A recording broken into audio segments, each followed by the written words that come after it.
इतकं छान भरघोस मतदान आमच्या महायुतीच्या सर्वच उमेदवारांना आज मिळालेलं आहे. आणि ज्या महिलांच्यासाठी मी इतके वर्ष काम करते तर त्यांच्यातून मला इतका छान सपोर्ट, इतका प्रतिसाद होता. आज नारी शक्ती जे काही आहे ते मदत मला खूप छान पद्धतीने झालेली आहे. याच पद्धतीने पाहायला गेलं तर आमचे सर्व भाजपचे पदाधिकारी, याच पद्धतीने सर्व मित्र परिवार यांची खूप मदत झाली आमच्या या सर्व म्हणजे प्रवासामध्ये.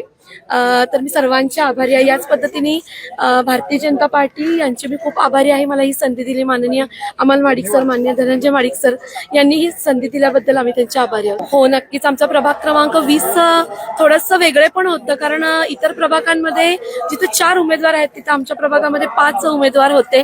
तर थोडंसं नक्कीच चॅलेंजिंग होतं प्रभाग पूर्ण कव्हर करायचा, प्रत्येक लोकांच्या अडीअडचणी समजून घ्यायच्या. याच पद्धतीने कुठे काय करायचंय, कुठे म्हणजे कोणत्या गोष्टी करायच्या आहेत, कोणती कामं करायची आहेत, तर हे सर्वच खूप म्हणजे नवीन होतं, चॅलेंजिंग होतं. बट एनिवेज सगळ्या गोष्टी खूप छान. आम्ही 5 आमचे माहितीचे उमेदवार आम्ही एकमेकांना मदत केल्यामुळे हा विजय नक्कीच म्हणजे खूप छान पद्धतीने घेऊ शकतो. हे आहे गोकुळचं श्रीखंड, अगदी जिभेवर रेंगाळणार. जिभेवरच नाही तर मनावरही रेंगाळणार. गोकुळ श्रीखंड, मनावर रेंगाळणार.